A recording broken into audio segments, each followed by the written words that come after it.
I want to focus on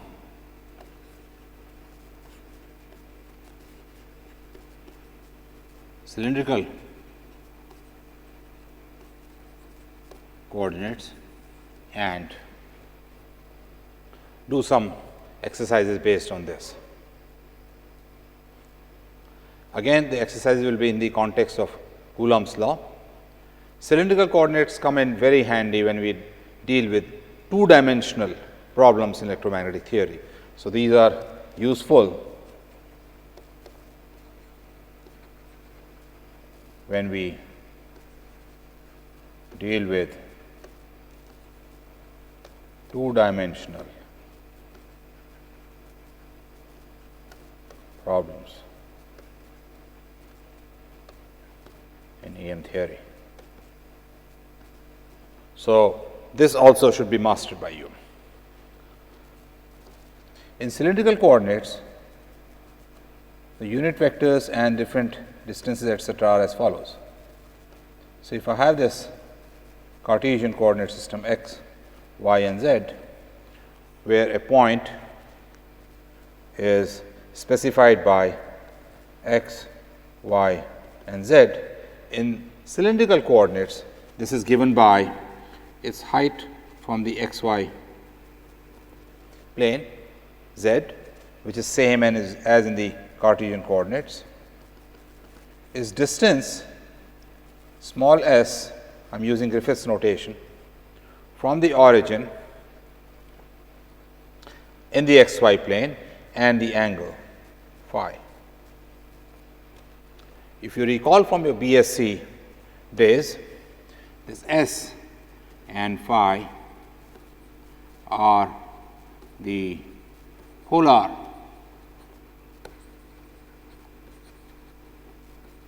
coordinates and z coordinate is the regular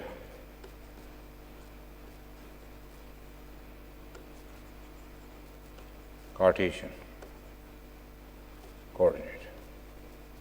So, we specify the point by giving its s, phi and z coordinates are specified in cylindrical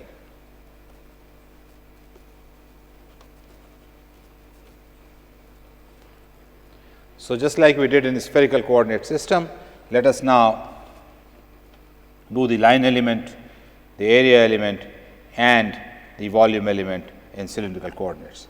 Before that, let us look at the unit vectors.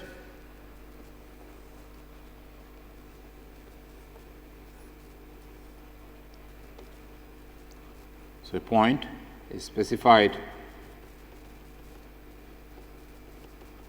by this distance s, phi and z.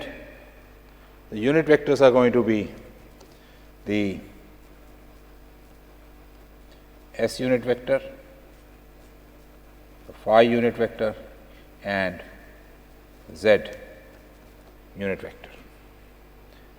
In terms of the Cartesian coordinates x, y and z, the s unit vector is given as cosine of phi I plus sine of phi j.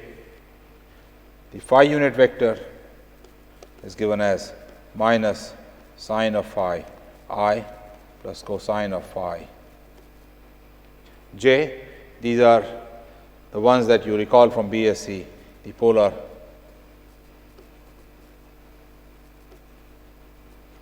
coordinates unit vectors, and third one of course is the z unit vector. Any line element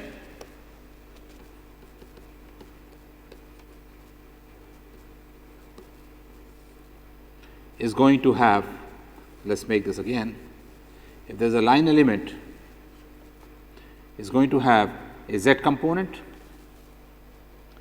the s component and the phi component, and it is written as dl equals ds in the unit direction s. So, let us make this right here.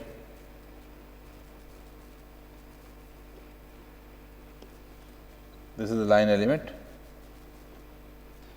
and this has moved. So, this distance from here to here is ds and the distance perpendicular to it is going to be s d phi. So, in the phi direction the element is going to be s d phi phi plus in the z direction is going to be dz z. This is a general line element in cylindrical coordinates. How about the surface element?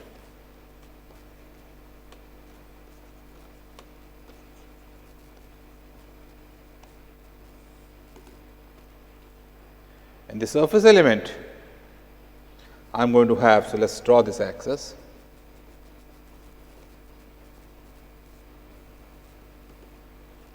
I can have a surface right here pointing, the surface area pointing in the z direction. I can have a surface pointing in the s direction, that will be like this and be pointing in the s direction, or I can have a surface pointing in the phi direction. So, let us write these surface elements in the next slide.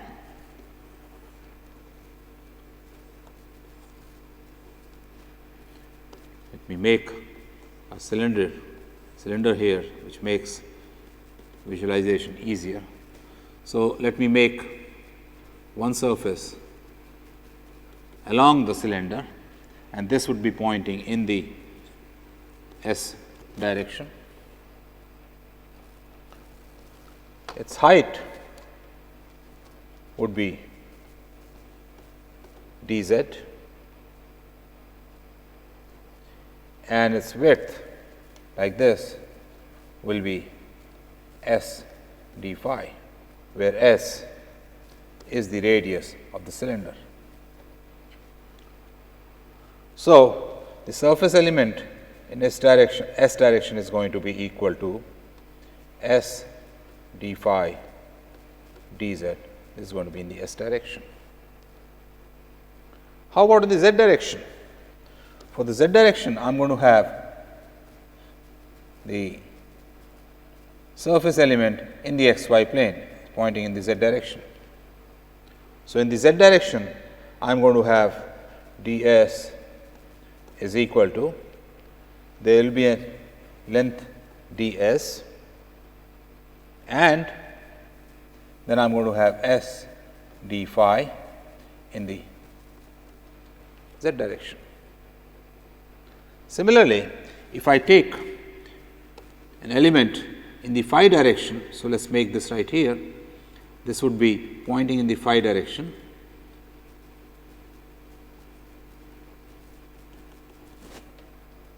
So, it would have height dz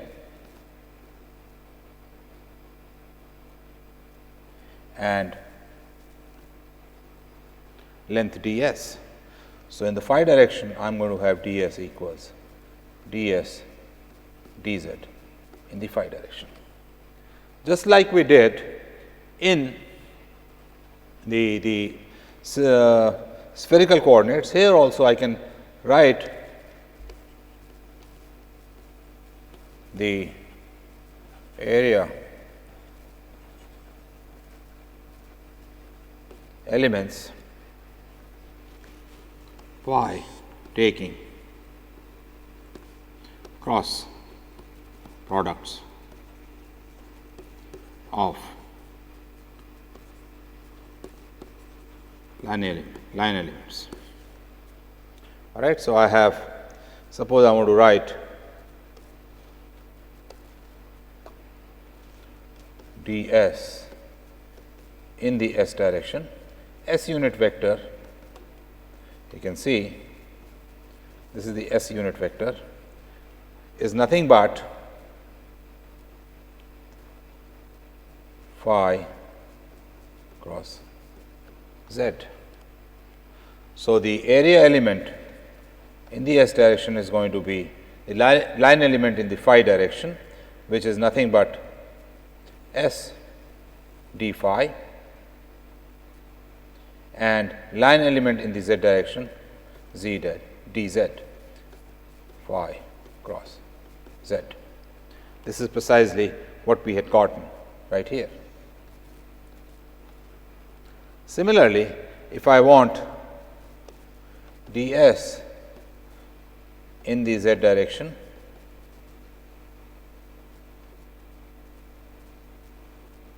this is the z direction, which is going to be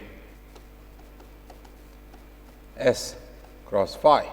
So, ds in the z direction is going to be line element in the s direction, ds times the line element in phi direction, which is s d phi z. That is precisely what we had earlier.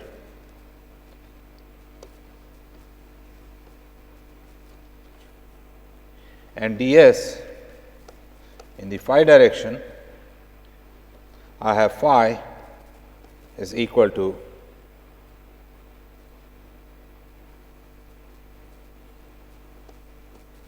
z cross s. So, ds in the phi direction is going to be line element in the z direction and line element in the s direction.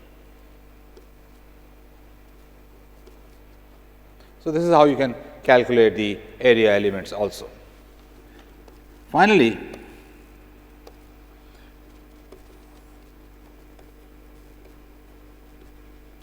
volume element. I can take any of the area element and multiply it by the third dimension. So, I am going to have dV is equal to s d phi dz ds. That is the volume element.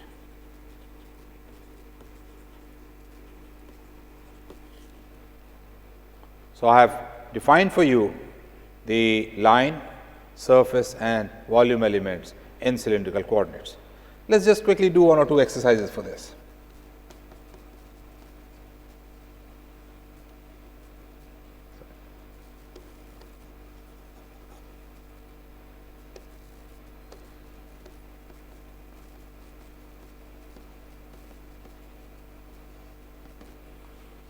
Suppose I have sigma equals sigma naught cosine square phi as surface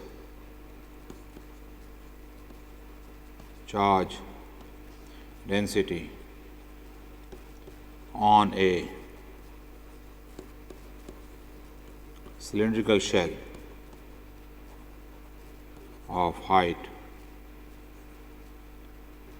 h and radius r. Find the total charge on it.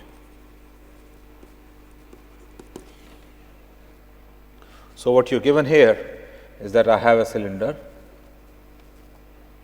of height h and it carries a surface charge density on its surface, which is sigma equals sigma naught cosine square phi. So, I have to integrate the surface charge density over the elemental area shown here, which is nothing but the elemental area in the s direction. So, d capital S is going to be equal to s d phi dz. So, total charge q is going to be integral of sigma ds, which is going to be equal to dz 0 to h, that is the height, 0 to 2 pi sigma naught cosine square phi d phi times the radius s is fixed as r. So, I am going to get this as r h sigma naught integral cosine square phi d phi 0 to 2 pi, which is nothing but pi r h sigma naught. So, this is how you can perform the integral. Now, let us do a calculation of the potential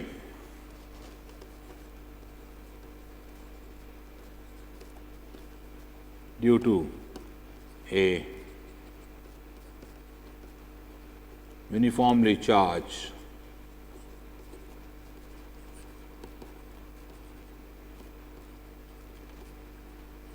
cylindrical shell carrying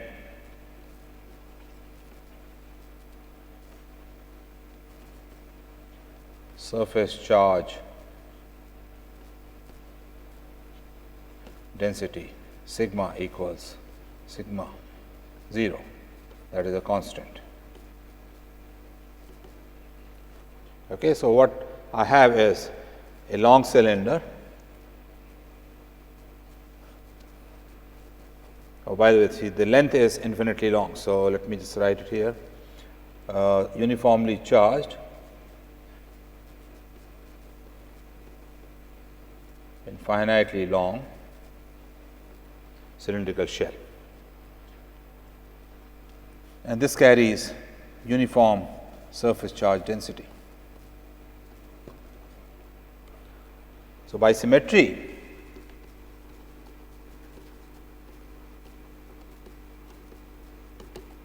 the potential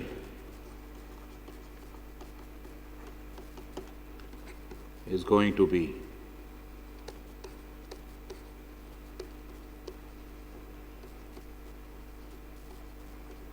independent of the angle. So, we can calculate it at a convenient point, and what we will do is the most convenient point comes out to be the x axis. So, we will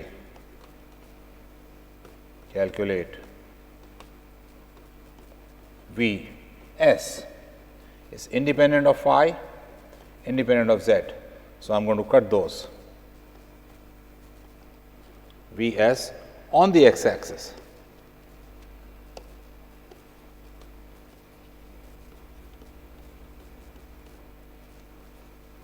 as a function of x, and then replace x by s. In the process, I will also introduce you to a book, which is a book on table of integrals, which gives you many complicated integrals. And so, we do not have to perform those again and again, because finally, what we want to do is have the integral value and get my answer, right, if the integral is very difficult. So, what we are going to do in this case is, here is my cylinder,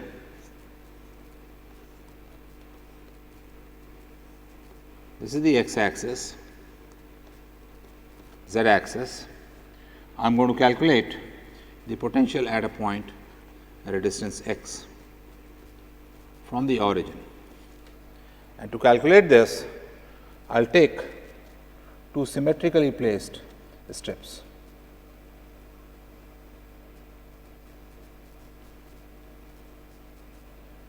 About the x axis, and calculate the potential due to each strip and add it up. So, take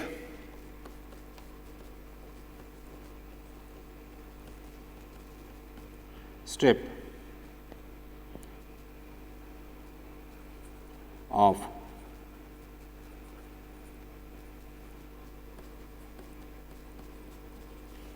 spread d phi at phi and calculate the potential due to it and add it up, or I can take one on both sides and then add it up. Either way, it is fine. So, if I take only a single strip, right. So, two strips come out to be useful if I am calculating the electric field. So, if I just take a single strip,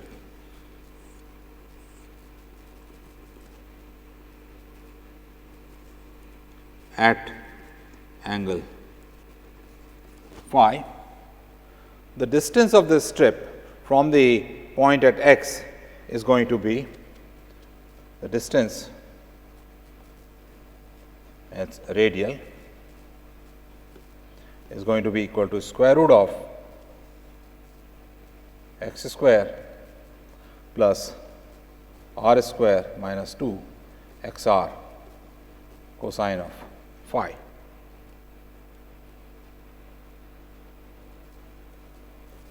The linear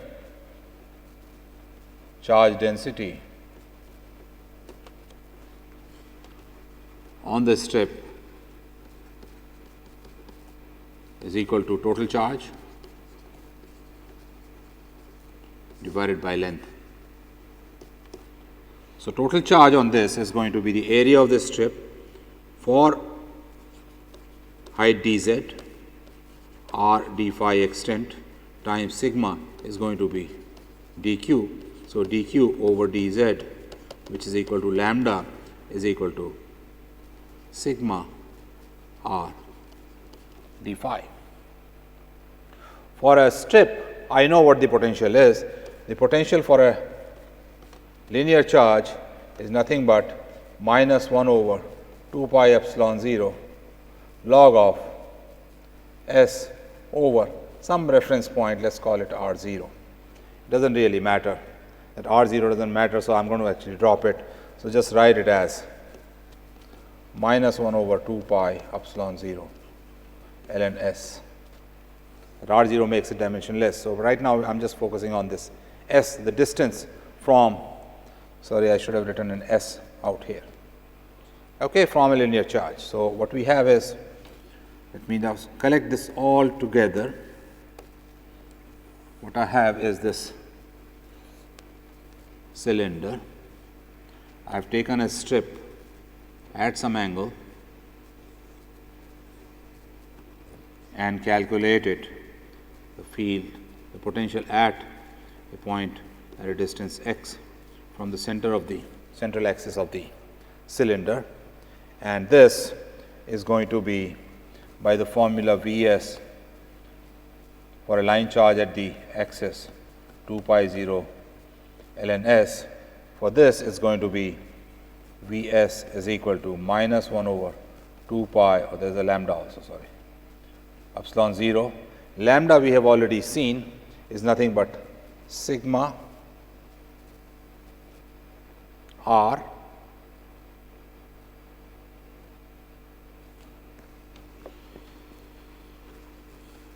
d phi, and then I am going to have potential due to this as log of the square root of x square plus r square minus 2 x r cosine of phi, and then I have to integrate this phi equals 0 to 2 pi. So, the potential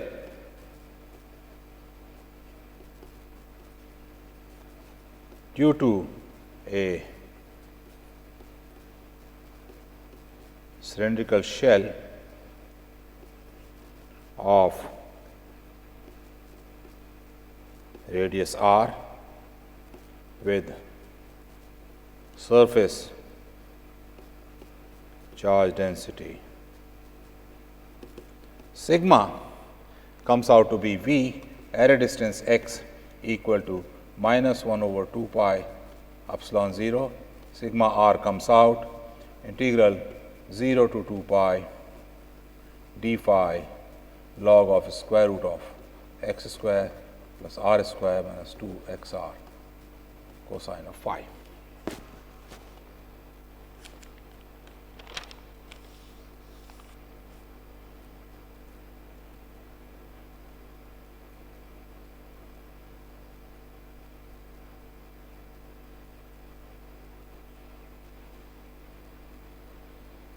I can also write this, if I took the other strip on the other side, that will give me exactly the same contribution.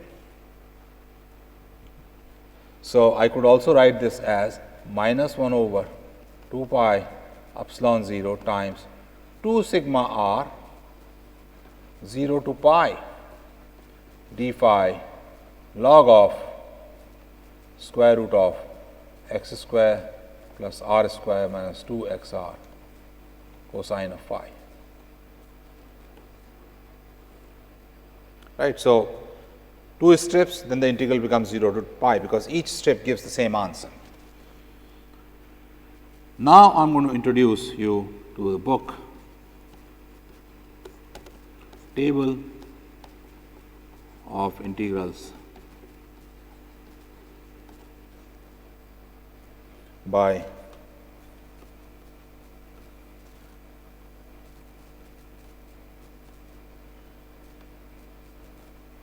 Gradstein and Rizik. This is one book you should be familiar with.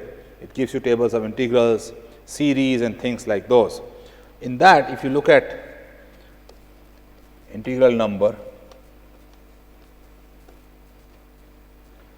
4.2249. So, there is a section 4.224 and integral number 9. It gives you the answer for this integral 0 to pi log of a plus b cosine phi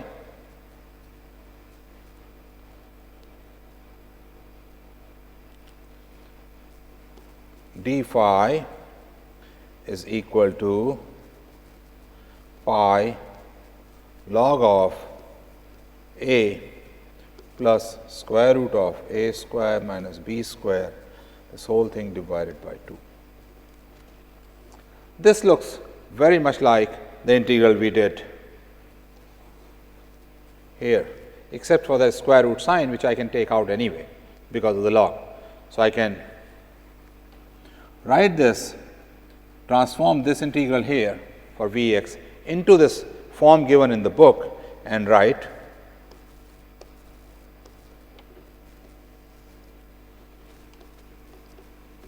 V r as equal to minus sigma r over 2 pi epsilon 0 integral 0 to pi d phi log of, now I have taken that 2 inside, so I can just write this as x square plus r square minus 2 x r cosine phi.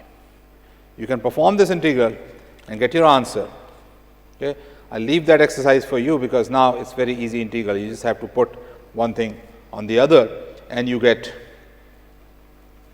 v x equals minus sigma r over epsilon 0 log of x for x greater than or equal to r, and this is equal to minus sigma r over epsilon 0 log of r for x less than or equal to r. Now, since for the shell charge per unit lambda is going to be equal to 2 pi r sigma, you get V x equal to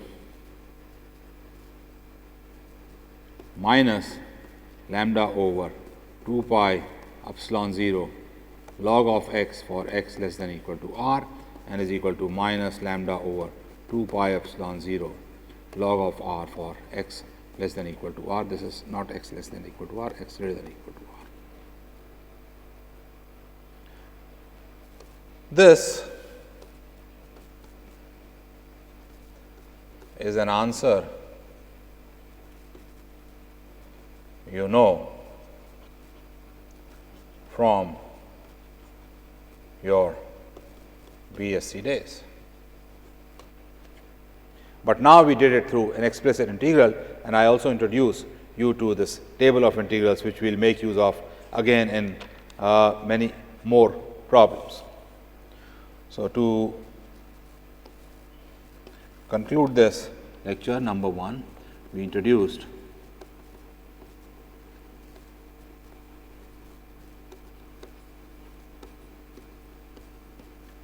cylindrical coordinates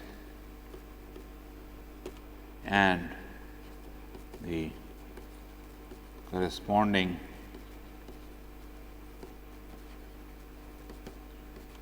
unit vectors and line, surface and volume elements. 2. We calculated the potential for a uniformly charged cylindrical shell by doing explicit integration. In the process, you also learned about this book, Kretschmann and Rizek, table of integrals, series and so on. So, I am just writing table of integrals. Thank you very much.